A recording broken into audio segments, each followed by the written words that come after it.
Hello, everyone. Good morning. To authors and invited guests, welcome to Technical Session 1A.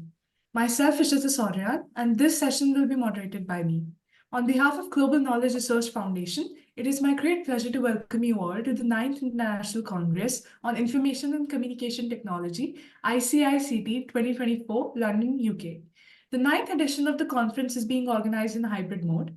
The physical event was organized in London, UK on 19th and 20th of February 2024, and the virtual event is being held through Zoom today and tomorrow, that is 21 and 22nd February 2024. I hope you will all enjoy the knowledgeable interactive sessions through the day. In this session, we'll have 6 presentations. Each presenter will be given 12 minutes for the presentations and 2 minutes for question and answers. On 10 minutes, I will raise gentle reminder. There's another request to all the participants that you all stay connected with us till the closing remarks. If you have any query or update, you can write it to me in the chat box. Just before we get started, I would like to introduce you all to the chair for this session. We have with us our session chair, Dr. Priya Pise. Dr. Priya is currently working as Director Alumni Relations, Indira Group of Institutes, Pune, India. Her research areas are big data analytics, cybersecurity, cloud computing, and data science. She has total experience of 18 years, including industry and academia. She has published 25 research journals in various scopus, WOS, HCI, UGC, KS journals, and conferences. We welcome you, ma'am. We have our second session chair with us, Professor Kanendra Naidu. Professor Kanendra is currently working as Senior Lecturer with the School of Electrical Engineering at University Technology MARA, Malaysia.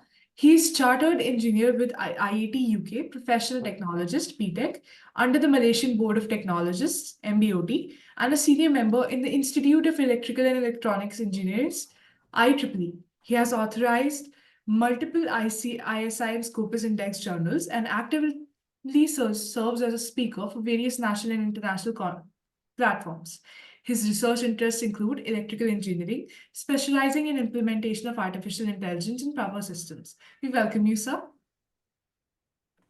Thank you. Thank you. We'll be beginning with our paper presentations. I would like to start with the first presenter for the session, Nitin Mohan Sharma, with his paper titled Analysis of Machine Learning Methods for Speech Disfluencies Classification. May start with the presentation, sir. We'll be beginning again. Sir Nitin, you can start your presentation. Okay, ma'am. Okay.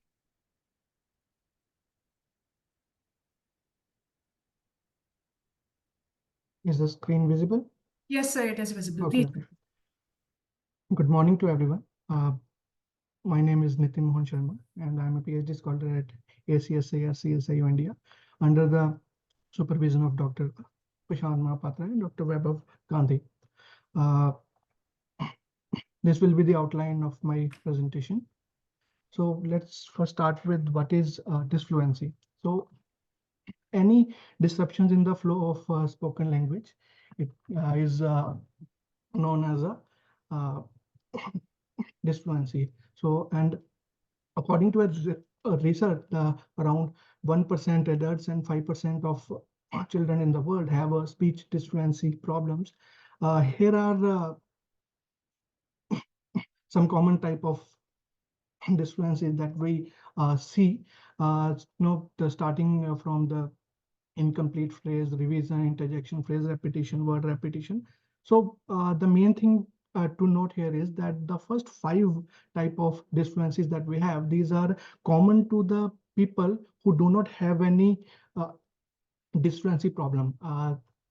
It may be due to some hesitation or nervousness, like incomplete phrase, because maybe due to some hesitation, the person might want to say, where is she going? But the person has said she must. So there might be the need to change the words. But the more severe ones that we see is the last 3 that we have here is the part word repetition, prolongation, and broken words. These are generally seen in the people who have some sort of speech disfluency. So regarding the motivation for this work, so myself also being a person who has this problem of stuttering since childhood, I have faced enough challenges to know the importance of disfluency recognition. So generally in this process, what happens is that a speech language pathologist is there. Uh, the pathologist asks the patients to read a passage, and based on the total number of words and total number of stuttered words, the disfluency is calculated. But the main thing is that this method is generally manual, subjective, time consuming, and prone to error. And also, as you can see, the two articles on the right side, these are from the leading magazines. So you will see there that the speech recognition systems, they perform very low on the disfluent speech. So the data set that we have used in our work is UClass. It was released by UCL in 2004, and then 2008. The data is in .mp3 and .wab format, and there are approximately 556 patients this data set has. The only drawback of this data set is that there is no annotations of the speech samples available, and there is an imbalance of the male to female ratio. Based on the literature review, we identified some research gaps. The first one was that uh, most of the studies, they have used very limited training data and very less number of speech disfluency they have undertaken for the studies, and clean speech has not been included in most of the studies, which by our hypothesis would uh, increase the robustness of the classifier. The third one is that the segmentation of the speech signals has been done manually by many studies, and very limited focus has been on the correction of the disfluent recognized speech. So hence for the present study, we focused on two objectives, as this was mainly an exploratory study. So the first one was to manually annotate and segment the repetition and prolongation disfluencies in the data, and to explore whether the machine learning algorithms can detect and identify disfluencies in human speech. So for the experimental design we took only 10 speech samples from the UClass dataset, and then we manually annotated those 10 speech files for just prolongation and repetition. And we extracted approximately 164 samples of prolongation and 171 samples of repetition. And all of these samples were of different lengths. So for the features, we focused only on the two types of features for our study as per the literature review, MFCC and LPCC. So these two are basically these two represent these two correctly mimic how humans hear sounds, and these provide a representation of the frequency spectrum of the audio signals. And we expected approximately 14 coefficients of MFCC and 21 coefficients of LPCC for our study. And this is the list of all the algorithms that we used for our study. Total 7 machine learning algorithms were used, and their variants were also used. So the methodology was like this, that the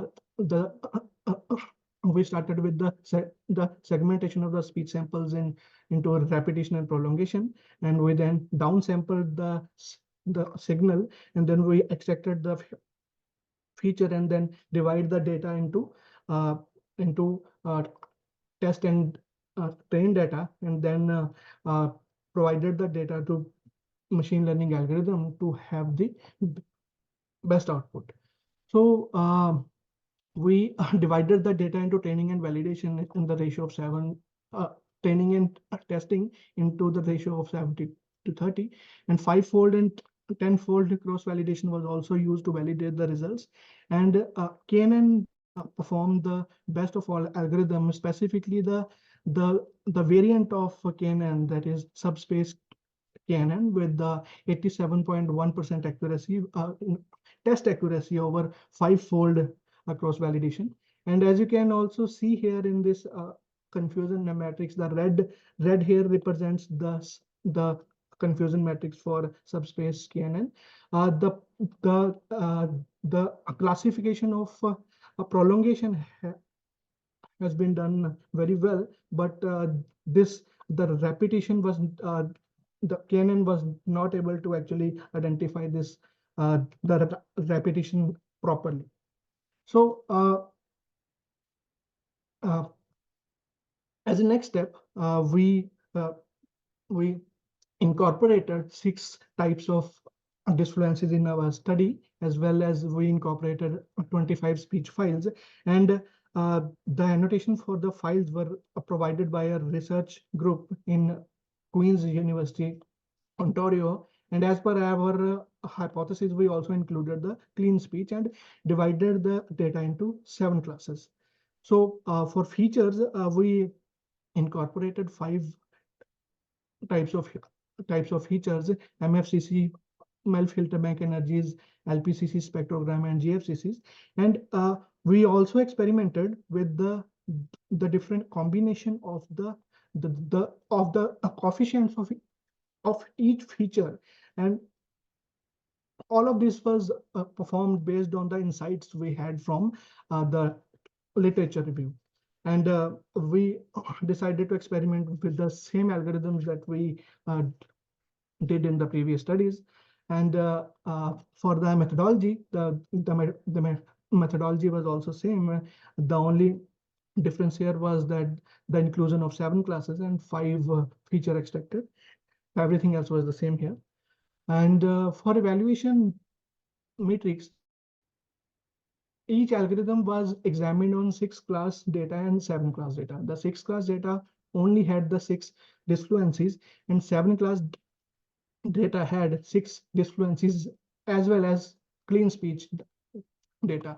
This was our hypothesis, but we included 6 class data into our work just for the comparison with the previous studies, which did not have any clean speech. So for the evaluation metrics, we had accuracy, precision, recall, and the F1 score. So as you can see from the results here, that again the variant of KNN, fine KNN, performed well with both 7 class data and 6 class data, and the number of optimum features were 31, and the testing accuracy was 96.4 and 95.9%. And as you can also see from the confusion matrix here, that the accuracy is actually good here. The one interesting thing that I would like to point out in the confusion matrix, that that all these disfluencies have more samples in common with the clean speech than any of the other disfluencies, which makes our hypothesis of inclusion of the clean speech more valid.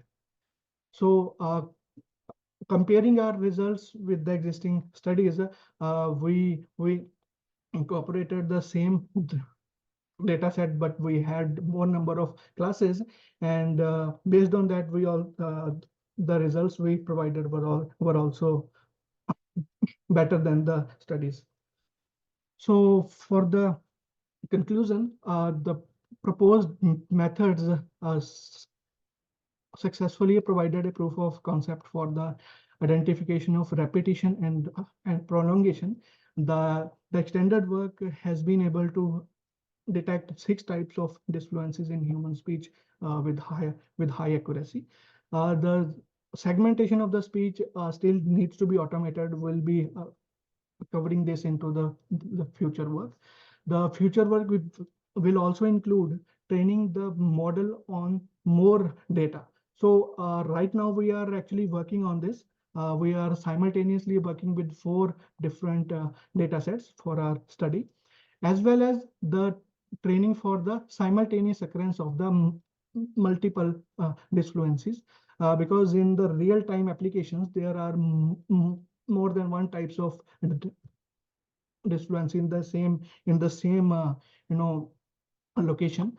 So lastly, the correction of disciplined speech will also be included in the future work to improve the speech flow and understandability for the speech-based systems.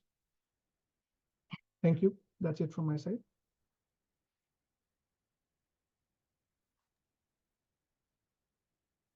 Hello, good afternoon.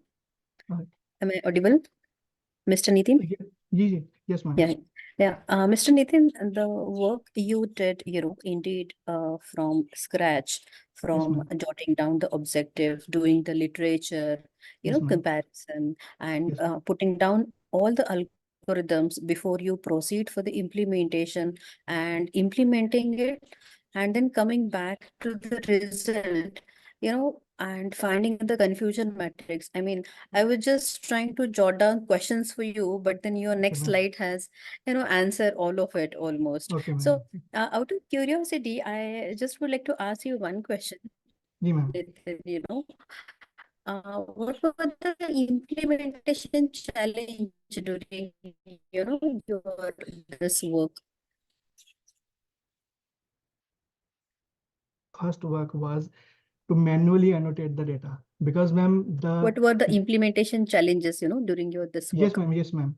Ma'am, the major implementation challenge I faced was the manual annotation of these speech files, because there was no annotation available in the data set available. I had to manually listen to 4 or 5 minutes of these files and then extract the data based on some previous knowledge I had about the prolongation and repetition. It took me approximately 4 weeks for it. This was the major the implementation challenge for me.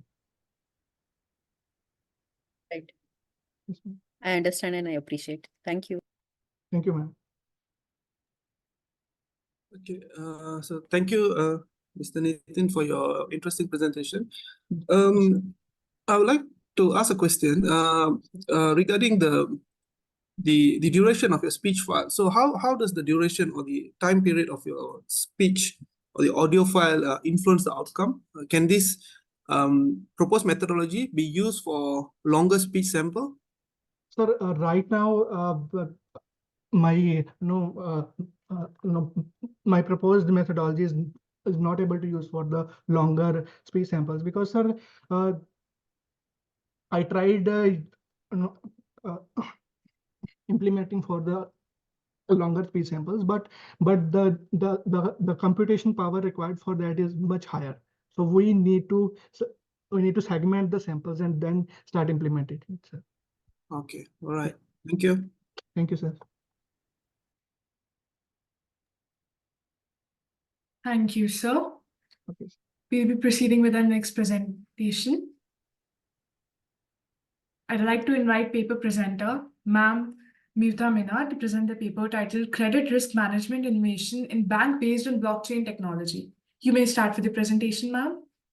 Okay, thank you very much for your opportunity. Moment. Bu, kok putus, Bu?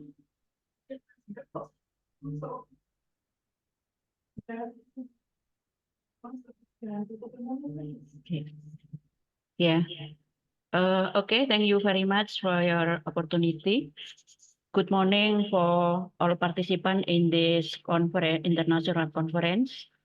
In here, my team is Suryani Alifah and Made Dwi Adnyani, and I am come from Department Management from Unisula Semarang, Indonesia.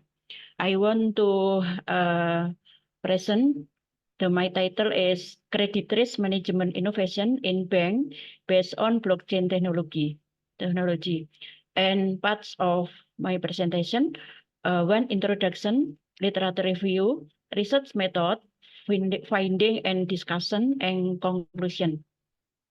Ladies and gentlemen, I want to start from introduction. In this year, that bank as intermediary institution have to function raising fund and lending funds in the form of credit raise. This credit sometimes didn't return as planned. This called as credit raise. And credit raise is a raise that arise due to debtor not fulfill their obligation to bank on time. So bank must be careful in distributing this fund because this fund belong to customers who saving in the bank. If the bank unable to manage this fund, then the bank will experience losses and trust from public is decreased. Ladies and gentlemen, to reduce credit risk, banks have implemented of credit risk management as a traditional approach as the process of identifying, measuring, analyzing, and make decision to give credit or loan. Even though the bank has selected to give of credit, namely a qualitative analysis and quantitative analysis. We see in the qualitative analysis so that there are 5C consisting of character, capacity, capital, collateral, and condition, and credit history and track record. Quantitative analysis include analysis of financial statement and financial ratio. Majority of loan customer are MSMEs. However, the traditional approach to credit risk management is not effective and not efficient. This is shown until now, banks still have high credit risk of MSMEs, where credit risk is the biggest risk in banking and most MSMEs are high-risk borrower. Ladies and gentlemen, the high credit risk in MSMEs is due to some factors. When there is asymmetric information between bank and MSMEs, MSMEs don't have complete data, document, and collateral, so credit analysis use banking perception. And then MSMEs don't have financial reports, so bank cannot properly analyze MSE business development.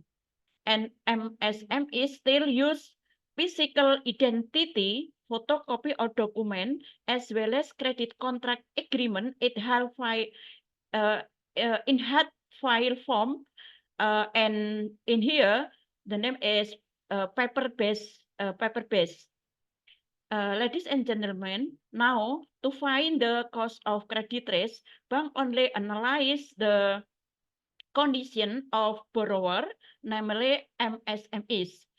Even though the cost of credit risk is not only from condition of MSMEs, but must be analyzed from a series of business activities related to MSMEs business, and starting from customer, suppliers, bank, and for example, a credit risk is caused by customer not paying debt to MSMEs.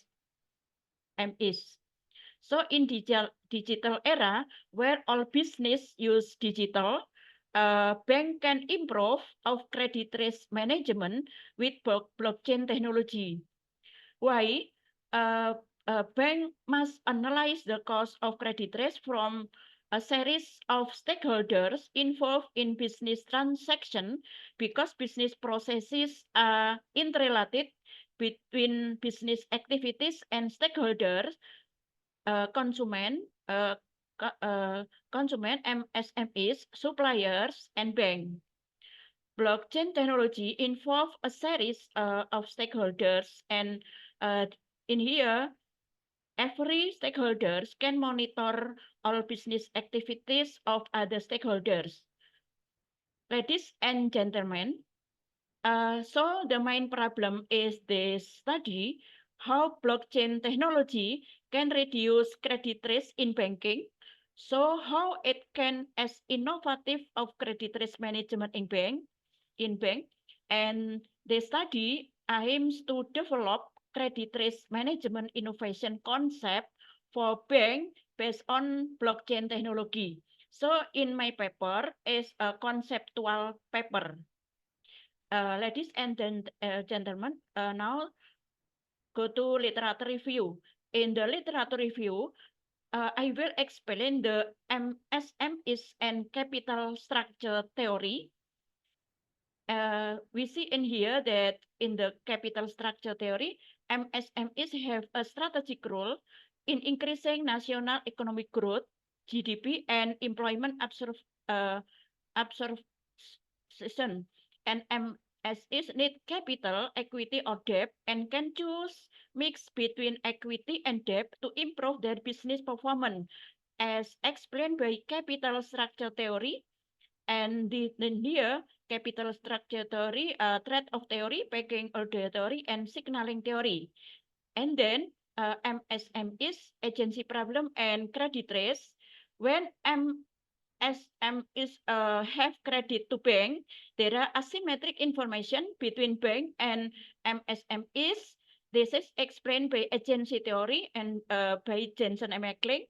However, a majority of MSMEs use equity because they have limited access to financial institution. For there are many reasons. This the one is asymmetric information between MSMEs and bank, and then MSMEs don't have systematic financial report, and MSMEs don't have adequate collateral. Existence of asymmetric information between MSMEs and bank encourage moral hazard behavior, as explained by agency theory. Fund borrowed by MSMEs from bank are not used to develop their business. So when the time to pay off the credit installment, MSME cannot afford to pay them. This is called credit risk. We see in here that traditional credit risk, to assess eligibility to get credit, there are two methods, usually qualitative analysis and quantitative analysis. And we see in here that to identify, measuring, and monitoring and controlling based on paper-based credit contract agreement in form of hard file, and this customer analysis need long time and expensive. We see in here that credit risk management at bank based on blockchain technology in current era digital, the majority of business have used digital. Therefore, it is very appropriate if credit risk management is based on blockchain technology. And then blockchain technology will simplify and accelerate the process of systematic identification, analysis, measurement, and decision-making related to various credit risk factors, reduce credit costs, be more accurate, increase transparency, trust, and reduce monitoring costs.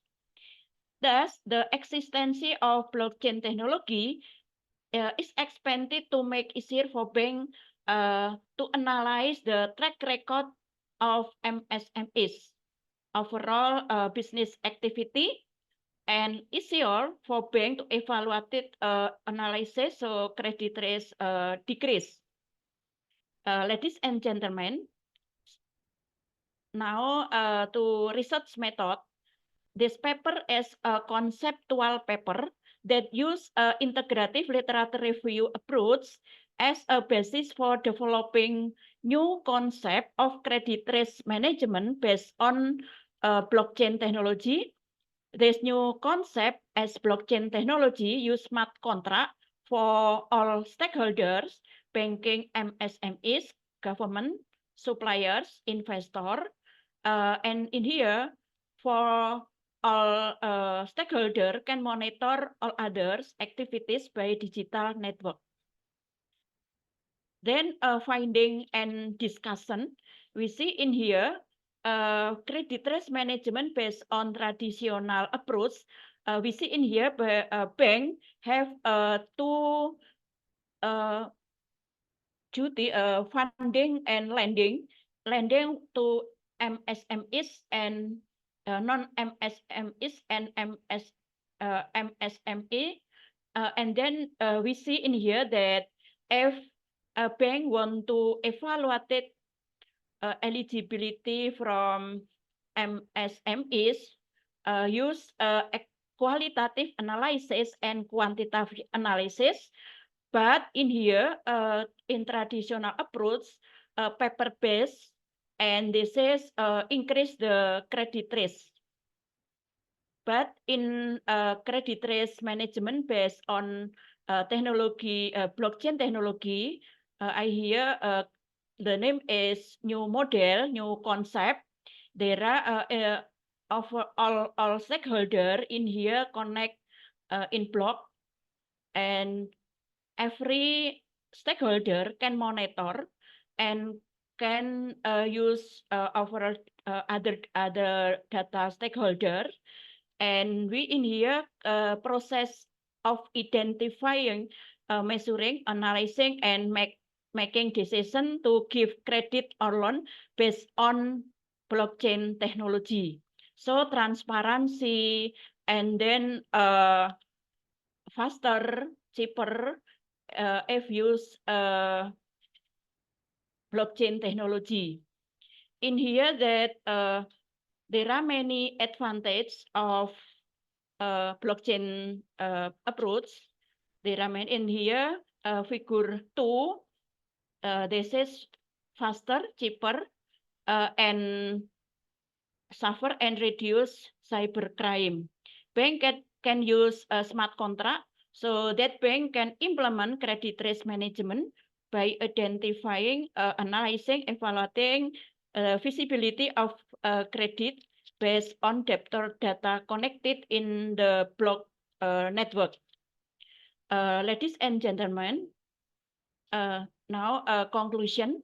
In the conclusion, the result of the study indicated that blockchain technology can be used as a new approach in bank credit risk management so that information asymmetric and credit risk can be reduced. And blockchain technology will simplify, speed up, and streamline the process of identifying, analyzing, measuring, and making decisions by bank related to various credit risk factors. With this approach, credit costs decrease, more accurate, increase transparency, trust, and can reduce monitoring costs.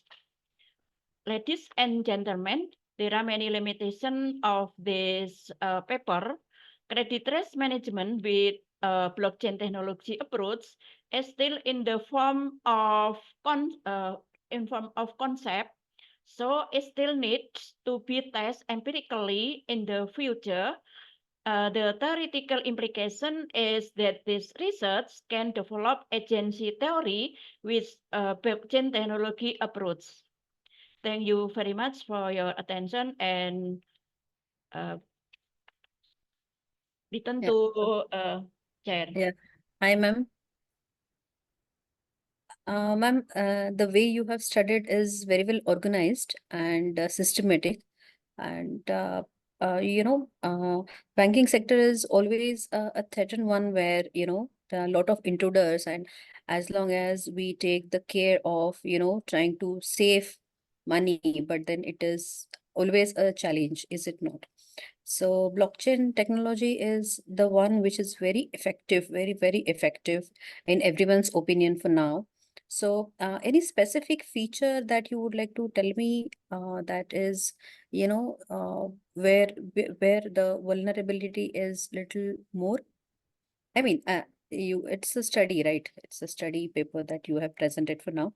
So I'm more interested into, is there any feature that you felt, see, it's a message that we give for other researchers also, Okay. that is there any feature that is left unattended in your opinion? So that I would like to know. I hope I'm clear. Thank you very much for your question. In the future, my team want to propose a consortium blockchain for all for network.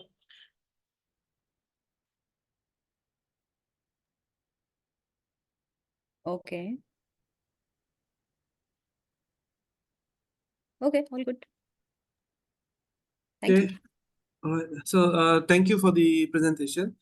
My question would be, since we're talking about credit risk management in banking, how can the blockchain technology be used to develop, can it be used to develop smart contracts for banking processes?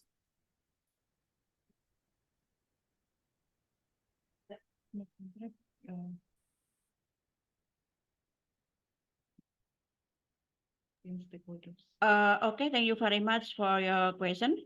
I want next in the future, I want to MOU with there are many stakeholders who want to connect in the network blockchain. This is to make a contract, smart contract, and there is every stakeholders must commitment in this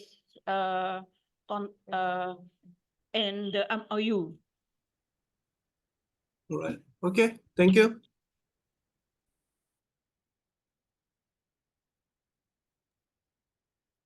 Thank you, presenter. We'll be beginning with our next presentation. I'd like to invite paper presenter Guyen to present the paper titled Detection of Autism Spectrum Disorder of Children Using Speech Analysis.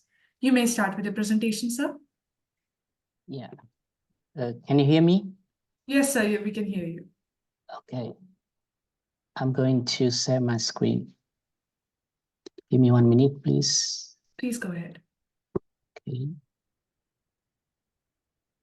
Can you see my slide now? Yeah, is it visible? It is visible. It is visible. Okay. Thank you for this opportunity.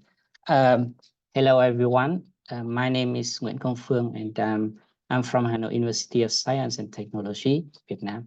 And this morning, I'm going to present our research on ASD detection. This is the outlines of our research, our representation. ASD, the autism spectrum disorder, is something very special, and people with this symptom normally have problems with communication in society. They tend to hide themselves from other guys. So if this one is left untreated, then they cannot interact with each other, and you know that will make a lot of difficulty in their life. Fortunately, this situation can be improved if we can detect it early and we take early treatment. So an early classification of children with or without ASD is very important. It's very essential. So for this purpose, of course, there are so many proposed researches, and in other researches, they use two main categories of signals. The first one is physiological, including EEG, MRI, etc. The second category is behavioral signals, such as the face expression, the movements of eyes, and other things. In our research, we use, I think, for the first time, the speech signal. The advantages of the application of speech signal is that it is pretty time saving in collecting, and it is not very expensive. So the second thing is about data set, the database. Normally, recording a signal directly from a child with ASD is very difficult, because normally such a child, she or he does not cooperate. So our choice, our solution is that we collect the signal from video clips posted in social networks such as Facebook. And in order to apply to a practical application, we didn't apply any filtering technique to this database. So finally, in our database, there are 576 seconds of children with ASD and 669 seconds of speech of children without ASD. The next one will be the discriminant features.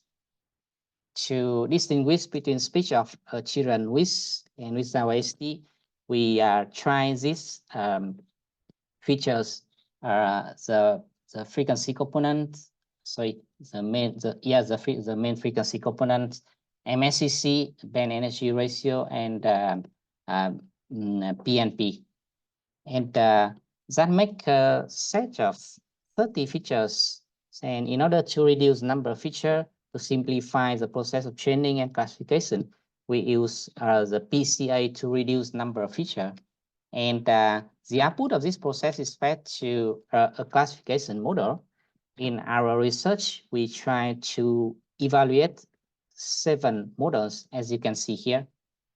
And the performance of each model is evaluated by using a 10-fold cross validation.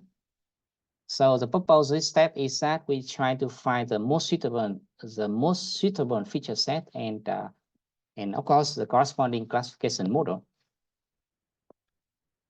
So the next one will be the experiments that we did.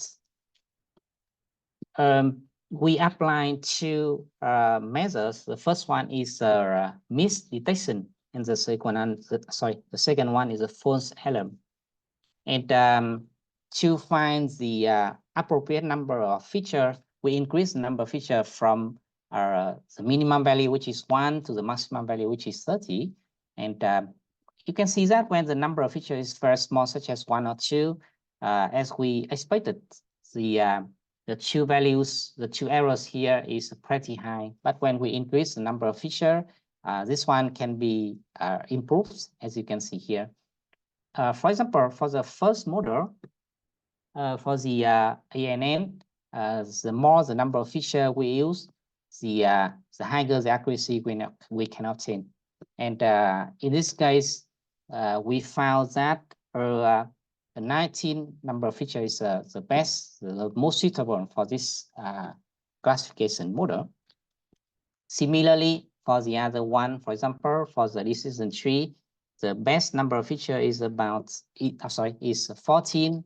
That for the FIS is 30, maximum one. And for GMM, for KNN, and for logic regression. For the last one, the support vector machine, you can see that we got some kind of pretty chaotic process. I mean that this graph here is not very stable, and no matter what the number of features here, you can see that the miss detection here is always greater than 40, which is, I think, unacceptable. So we do not evaluate this model in our further research. So to summarize the base page, we use a figure here. In this figure here, FA and MD are put together to see the relationship between them. And you know that the smaller this value, the better the model. In that aspect, ANN and NR here they are not very good because they return a pretty high MD and a pretty high FA. FIS and GMM here, they are in the middle. They have a pretty low FA, but on the other hand, they have a pretty high MD. So if you look at this figure, you can see that KNN is the best candidate for this algorithm.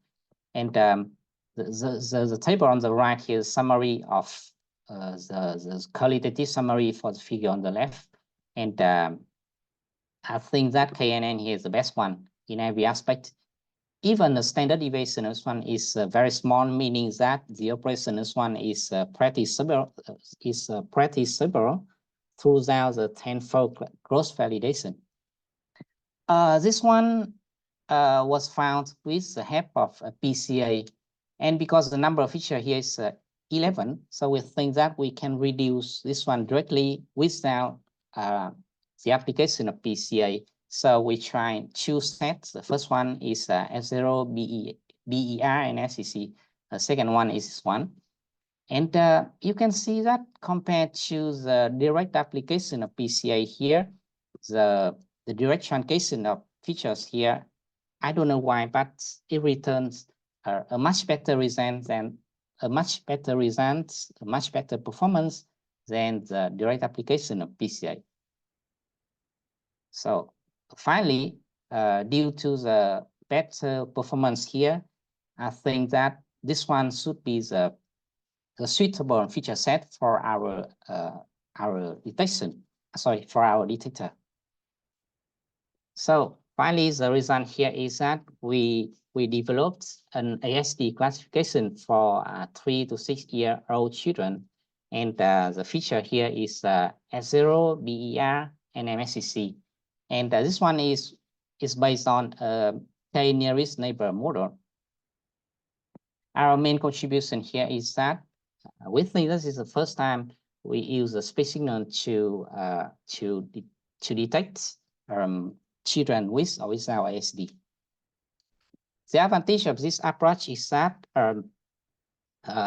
we can, for example, we can install this one on a smartphone, and we use the microphone of smartphone to detect, to screen ASD children, and therefore we don't need as participation of a doctor or an expert, and therefore this one can save a lot of time, money for ASD screening. In the future, we think that we will try to expand the database, because at the moment the database is not very large, and we can try to test some other discriminant feature to improve the performance of the algorithm. Thank you.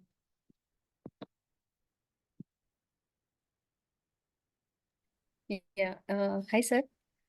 Yeah. Indeed, it was a very informative presentation. Thank you. I have a question for you that can you go to your result analysis slide, please? What slide? Sorry. The graphical slide where, Yeah. you have compared the algorithms and the analysis. Yeah, 1 minute. This one. Is this one? Before that? Yeah. Here you are, I think. Yeah, that's the one.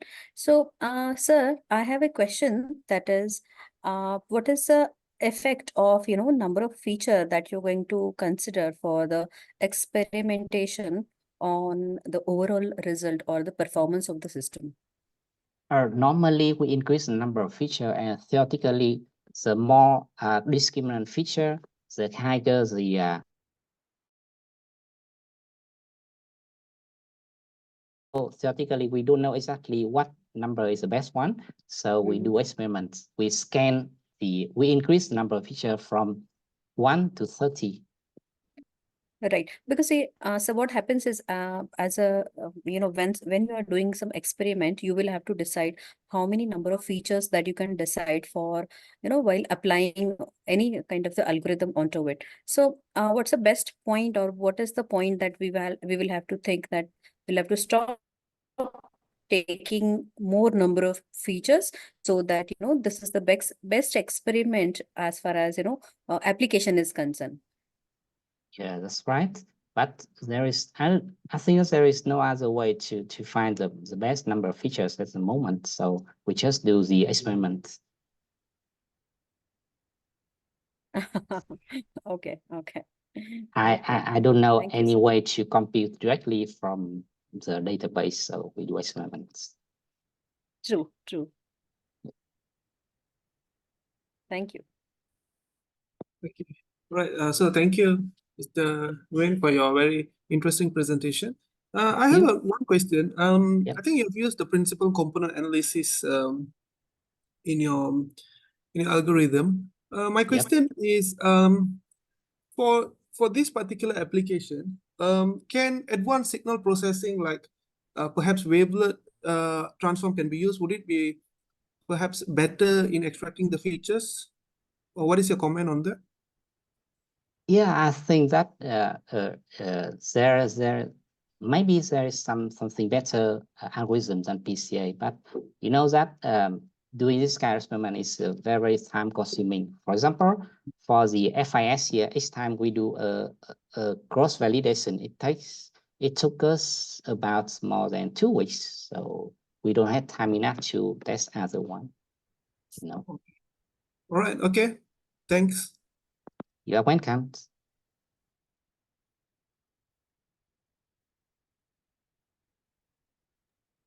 Thank you, sir. We'll be proceeding with our next presenter. I'd like to invite paper presenter. Is him with us with the paper titled NCUNet Enhancing Brain Tumor Segmentation Through Fusion of Pre-trained. You may start with your presentation. Yes, of course. Hello. Hello. Just okay.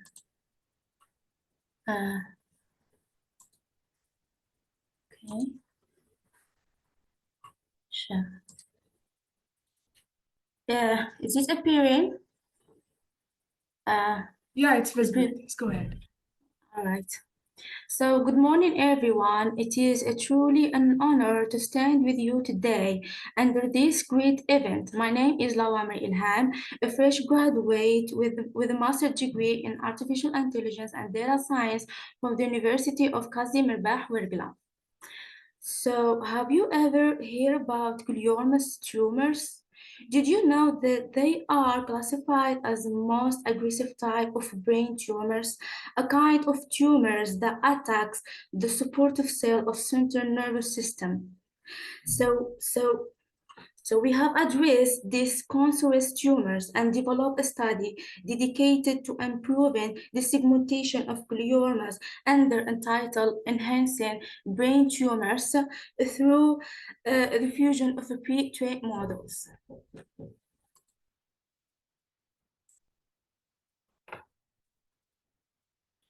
The major outline are an introduction, the proposed method, then the obtained experimental evaluation, and finally the conclusion, introduction. Like as we say before, like gliomas is a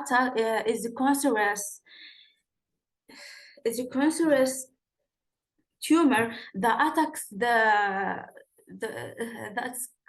originates from the glial cells that attacks the supporting nervous system, leading to a dangerous range of symptoms such as vision problems, seizures, and memory loss, etc.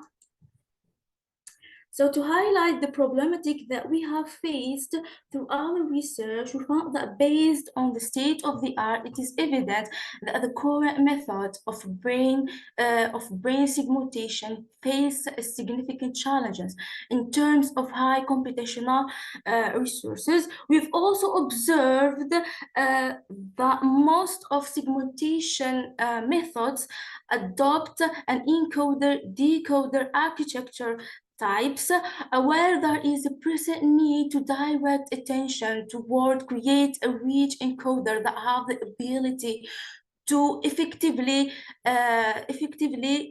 learn different levels of abstraction from the input images.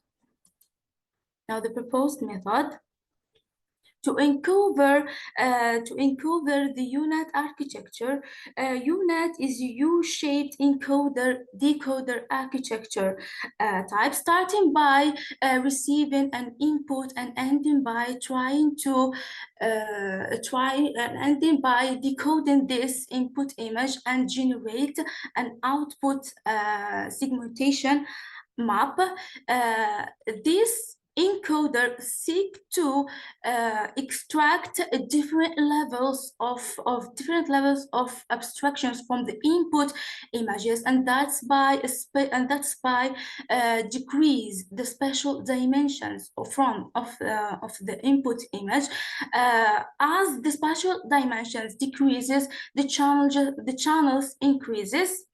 On the other hand, we have the decoder, which its role is to trying to rebuild the reduced feature maps or the reduced spatial dimensions that was reduced through the encoder operates, and that's by an upsampling operations and concatenations layers in between encoder and decoder. We have escaped connection or escaped information. This information that was, this information that was abandoned while the encoder operates. These escaped connections contribute to maintain and emphasize the localization information of the future maps. So the main contribution made in this work is, in our approach, we have combined a UNet with a pre-trained model. Then we have supposed an ensemble model, a model that adopt a fewer computational resources compared to several state-of-the-art methods. UNet based on a pre-trained architecture. The used architectures are RiseNet, DeepLab, and MobileNet. We have used these pre-trained models as a starting point in the encoder. Replacing the encoder part of the UNet with a pre-trained module. Which means freezing the lower layers of the encoder. In other hand, in the decoder, we have upsampling these layers. So the training is just including the decoder part. Yes, to explain the mean architectures or the used architectures, we have DenseNet and RiseNet. RiseNet use residual blocks. These residual blocks that identified shortcuts between the current layers and just the next layers, while the DenseNet identify dense connectivity patterns which have a direct or a shortcuts between the current layers and all the subsequent layers. We have in MobileNet that used, instead of normal convolution, it used a depth separable convolution. This depth separable convolution divided into two steps. The first one is depth-wise convolution and point-wise convolution. In point-wise and depth-wise convolution, we have done a linearly combined the channels, and then in point-wise convolution just combined it and gain it in one feature, gained in one channel. We have in DeepLab used what we call a delayed convolution. A delayed convolution, we can say like a generalization of normal convolution. We know that the normal convolution, like it's, oh my God. A normal convolution, in a normal convolution, it's like a special case of a delayed convolution where the rate is equal to 1, as whenever the rate got a larger value, there would be spread, or the filter weight would be spread into the channels. The proposed scheme that we have conducted through our work is, after training each model separately, we have used an ensemble learning to enhance the results. We collect the prediction generated by the individual models. At the final stage, to make a final decision, we apply a Fusion score technique, which are the Fusion scores technique, which are, just to explain it in details, Suppose that we have three masks with the multiple class predictions. For example, we have x1, x2, and x3. The fusion techniques are voting, which choose the most frequent class prediction appears. Here we have 1 and 1 and 0. We're gonna choose the 1 value. And also the other technique is the averaging, which is the averaging of the values of class predictions, and or a mean or max of the values if x1 or x2 or x3. Now let's move into the experiment parts. The use dataset in this work is the LGG segmentation dataset, which contain an MRI image in the size of 25.6 by 25.6 with 110 patient ranged from 20 to 88. They are differ from samples, patient and non-patient. The total number of images is 3,929. The number of the patients are 1,373, and the number of the non-patients are 2,556. Here is some of the samples of the data, some with tumors and the other without tumors.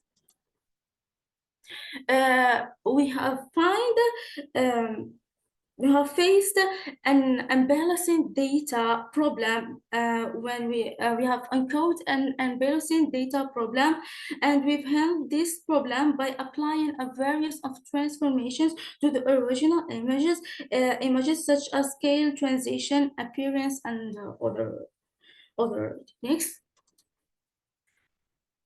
Evaluation metrics are Dice coefficient, intersection over union, accuracy, confusion metrics, and cross-validation. We have conducted cross-validation with the K equal to Excuse me, 5. presenter. I'm really sorry to disturb you, but I just like to remind you of the time limit.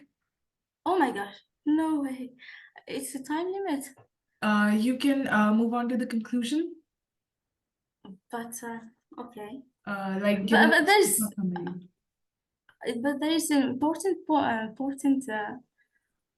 I have to discuss it.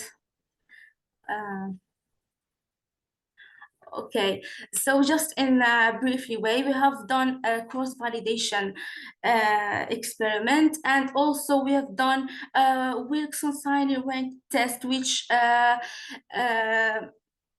assigns which assesses the significant difference between performance if there is a significant difference or not, and we found that most of our individual models reject the null hypothesis, which are there is a significance between them.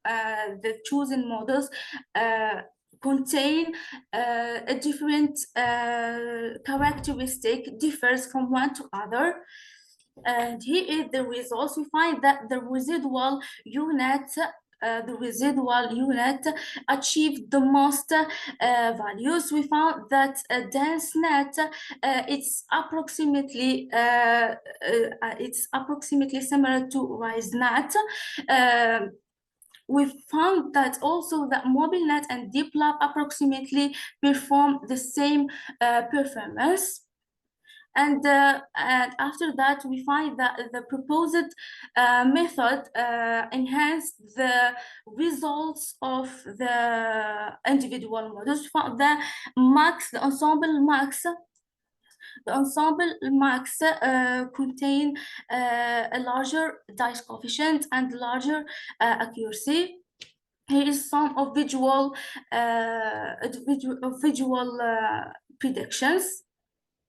We done also a confusion matrix. We find some of misclassifications that's due to the nature of the image, while that is a portion of pixels participating as a background or a healthy brain tissues. Conclusion.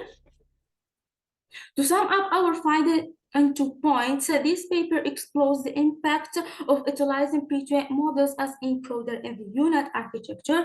The proposed approach employing a set of models is not limited to specific architectures. It can be also generalized with other methods. The performance improvement is achieved through the ANS unit with fusion technique to make the final decision.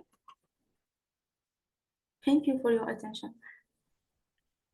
Okay, Miss Yeah. Laumir LM. Yes, Ilham.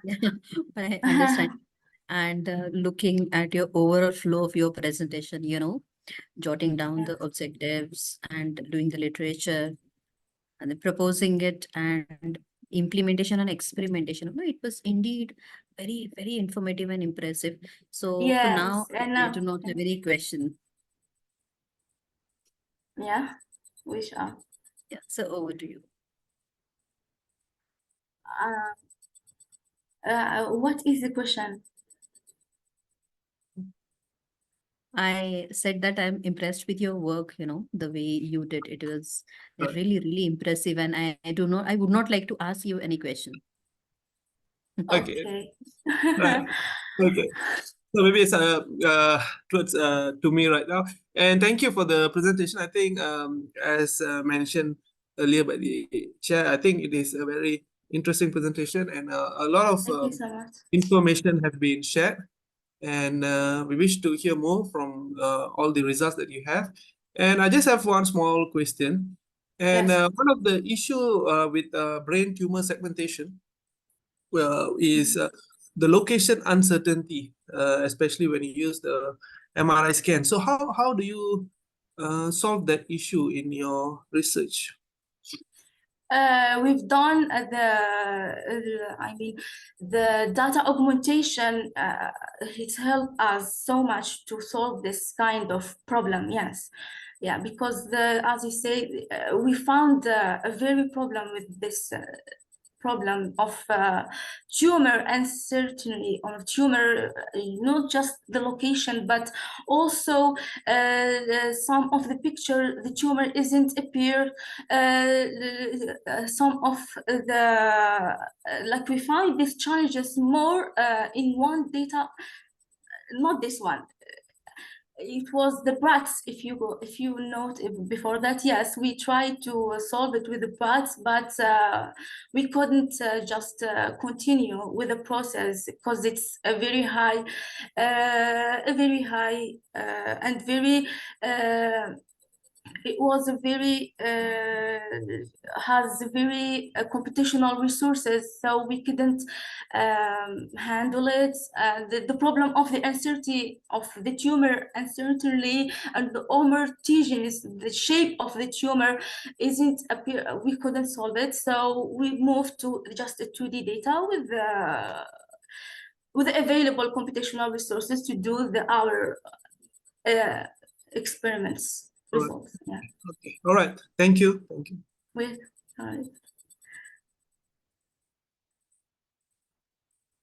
Thank you, sir. Thank you, presenter.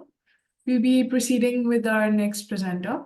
I'd like to invite paper presenter John with the paper titled Impact of Institutional Support on First-Year Undergraduate Students' Cybersecurity Compliance Behavior. You may start with your presentation, sir. All right, thank you. Let me share my screen.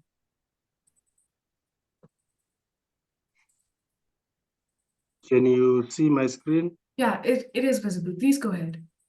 All right, thank you. Thank you. My name is John. I'm from South Africa. So we undertook this study on assessing the impact of institutional support on first-year student undergraduates at a university. All right, let me move to the introduction. So cybersecurity has become one of the integral issues, globally. We have seen both individuals and companies losing a lot of money from cyber attackers and the claiming of ransom, etc.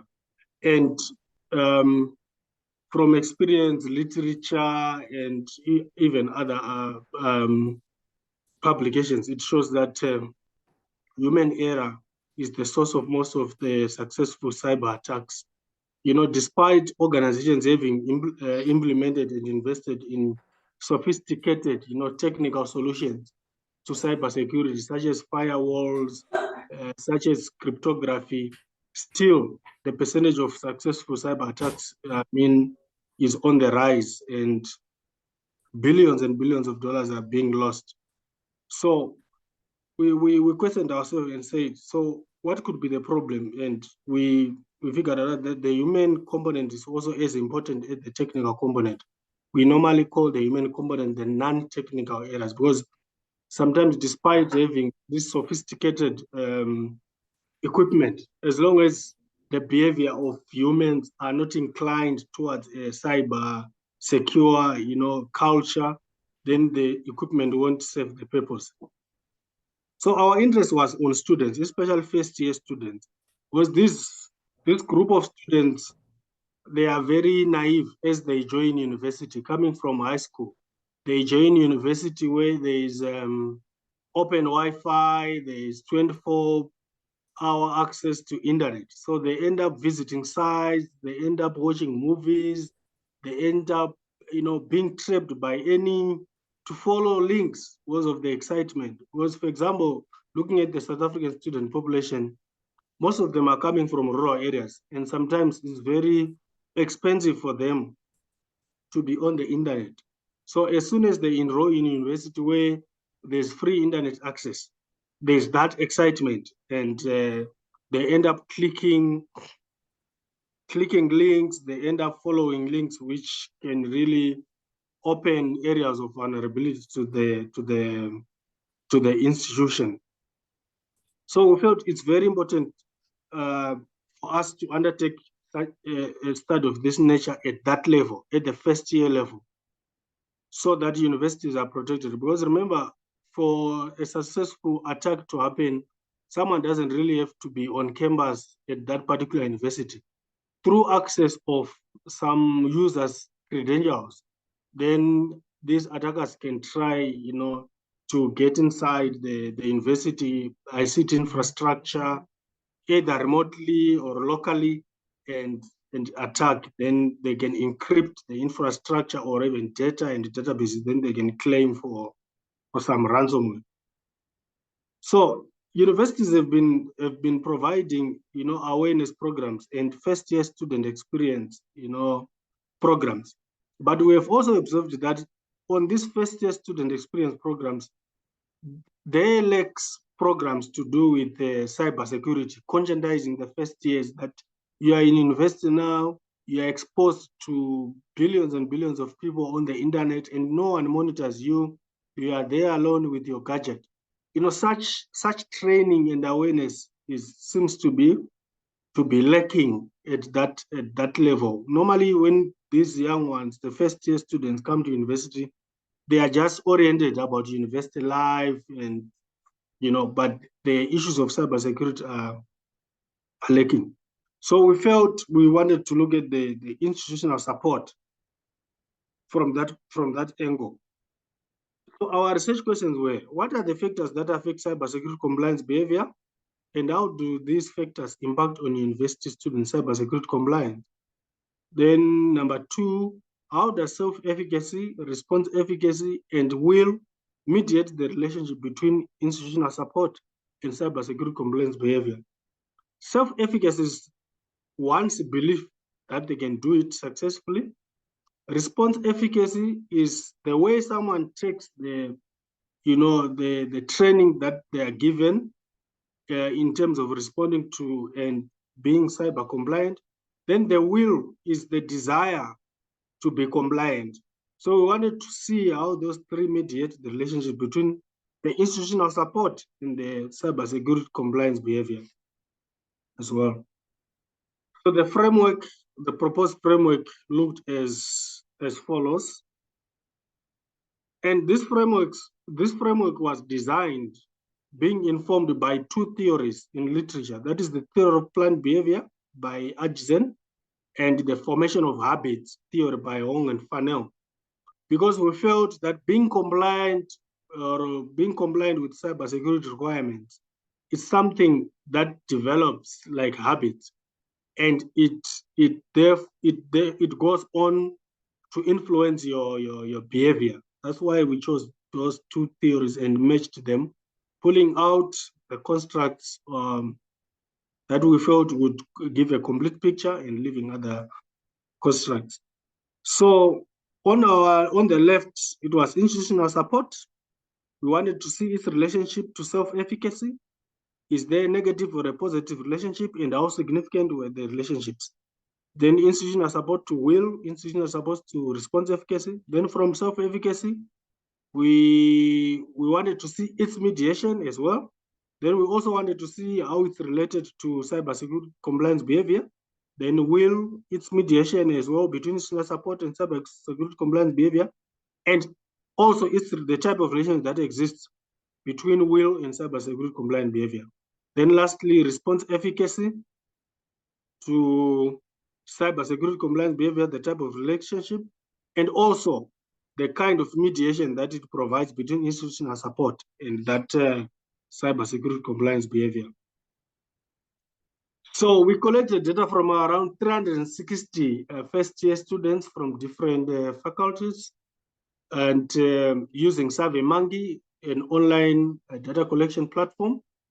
Then on analysis, demographic data was analyzed using our SPSS. Then the other data of relevancy was analyzed using Smart PLS, the partial least squares structural equation modeling.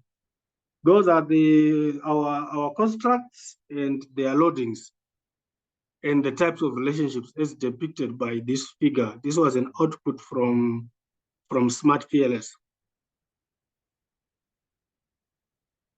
So our hypothesis is demonstrated by this table. On the first column where it's written parts. So we had our first hypothesis to say there's a positive relationship between institutional support and cybersecurity compliance behavior that was tested at 1% and also at 5% significance level. And it was seen that it was acceptable. It was accepted as a hypothesis as it proved to be positive and significant. Then institutional support to response efficacy, that was accepted as well. The only result that was rejected was the relationship between response efficacy and cyber security compliance behavior, as shown in the table. Then on mediation analysis, it was also, the result also showed that there is a relationship between institutional support and cyber security. It shows that the relationship between institutional support and cybersecurity compliance behavior is partially mediated by self-efficacy. Also, will had a role in mediating the relationship between institutional support and cybersecurity compliance behavior. This demonstrates that response efficacy, and also the results demonstrated that response efficacy didn't mediate the link between institutional support and cybersecurity compliance behavior. Discussion. Results indicated that institutional support promotes first-year student cybersecurity compliance intention. So in that regard, cybersecurity issues should be included as part of the first-year student experience. As students come into the university, we need to recognize that these are juveniles. They are not well vested into the risks of being online, and also the risks that are further exacerbated by having free Wi-Fi that you can access 24/7. So there is need for more training and awareness as part of those formal structures within the university. Furthermore, results demonstrate the significance of self-efficacy on student cyber compliance behavior. Self-efficacy is once believed that they can do it, whether it's compliance or being cognizant of the risks. So we felt that we need to boost the self-efficacy of students in terms of protecting themselves and being conscious of the risks that comes with being online. In addition, results demonstrated that the significant effect of students' will attitudes on their compliance behavior. So we need to put measures to increase the desire for our students to, to be cognizant and also to be compliant, as will has demonstrated that it was significant. Then student self-efficacy on cybersecurity demonstrated a negative relationship with cybersecurity compliance behavior, which was not statistically significant whatsoever. When something is not statistically significant, we can put effort to address it, or we may not, and the end result may not really matter because it's not significant. So we should not really worry about how students view the initiatives that we put in place for them to be compliant, whether they view them as positive or negative. That didn't matter in this instance. The study therefore suggests that students' beliefs about recommended cybersecurity does not impact their behavior, right? In conclusion,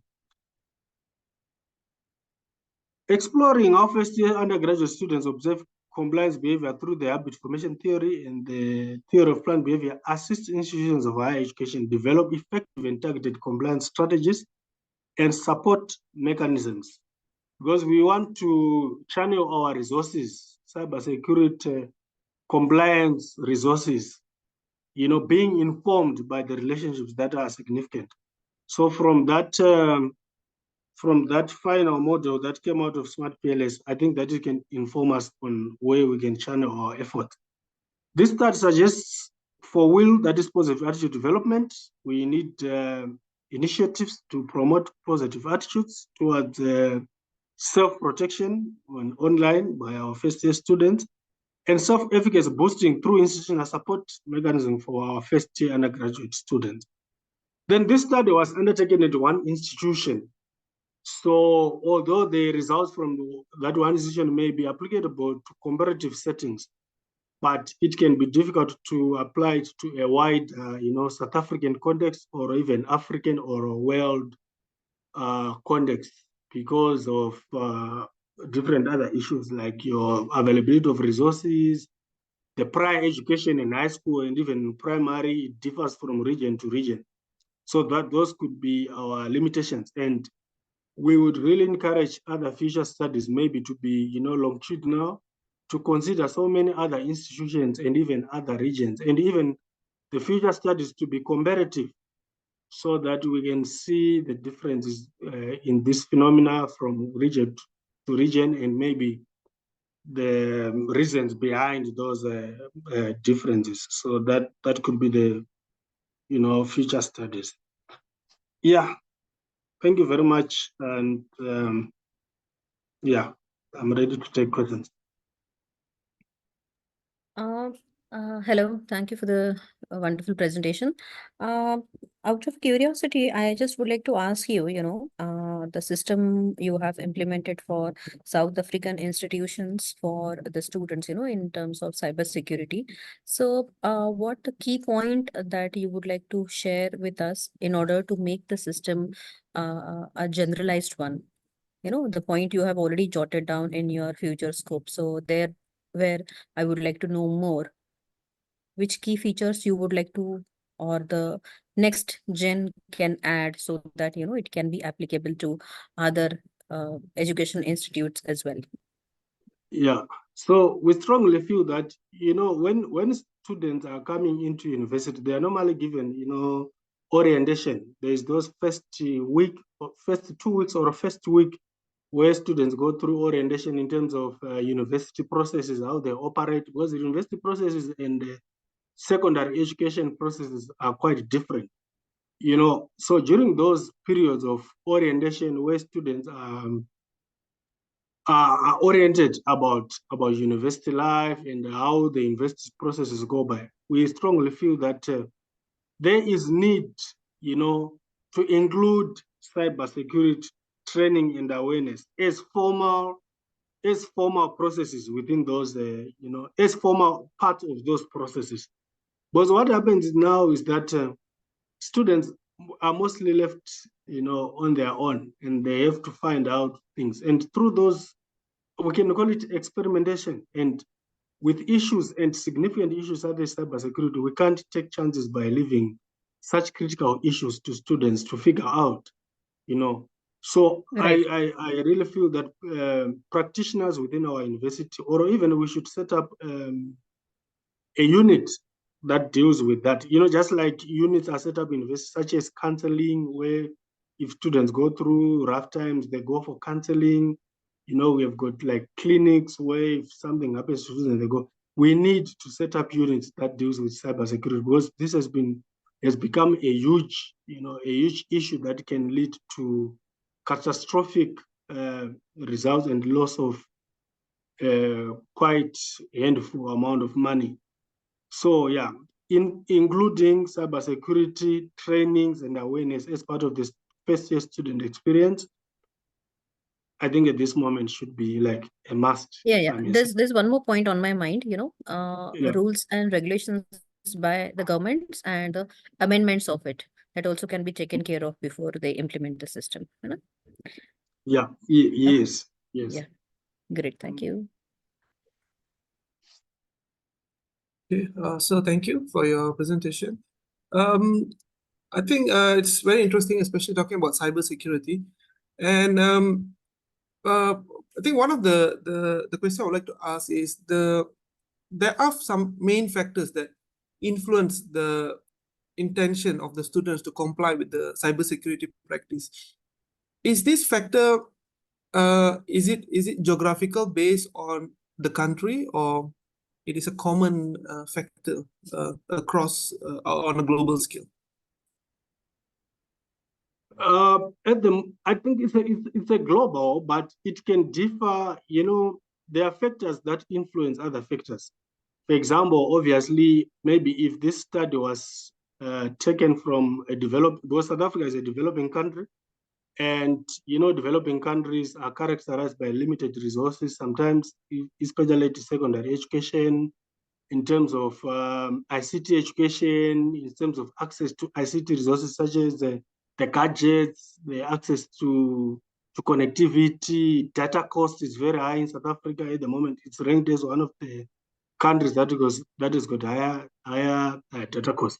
So the point is, if this study maybe was taken to a different context where these variables are different, maybe the results would be different. For example, let's say there are countries that have got maybe free Wi-Fi connectivity in their cities, just free, to every citizen, which is quite impossible in South Africa. There are countries that are developed where these ICT infrastructure reaches even in the rural. We can't even talk of rural in other countries. Everywhere is developed.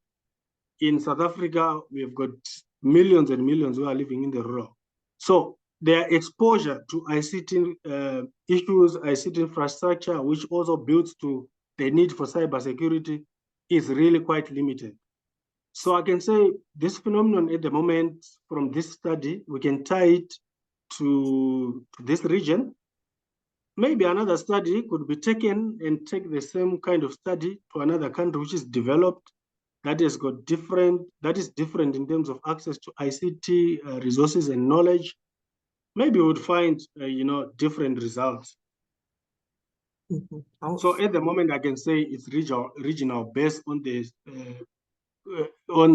in the area in which the study was undertaken, and the various other underlying assumptions which the researchers which informed the researchers. Okay, all right. Okay, I think thank you.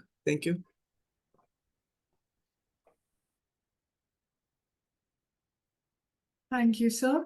Our last presenter for the session is not here with us. He's absent. So we'll be proceeding with the closing. I sincerely thank our authors for their excellent presentations and contribution in this session, and all our participants for being a part of this international conference.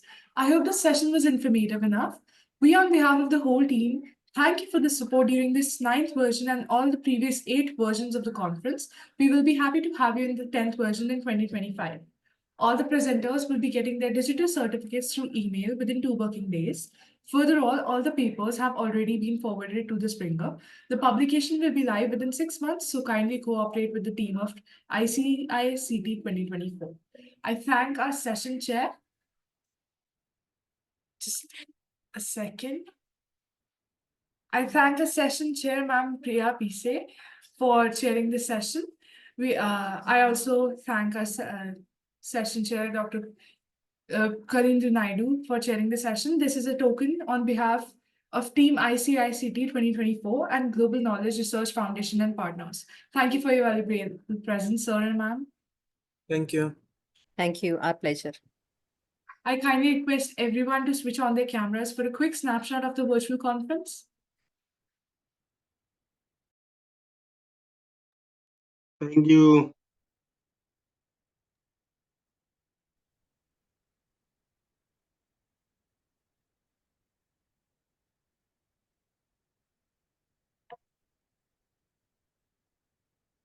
Thank you, everyone.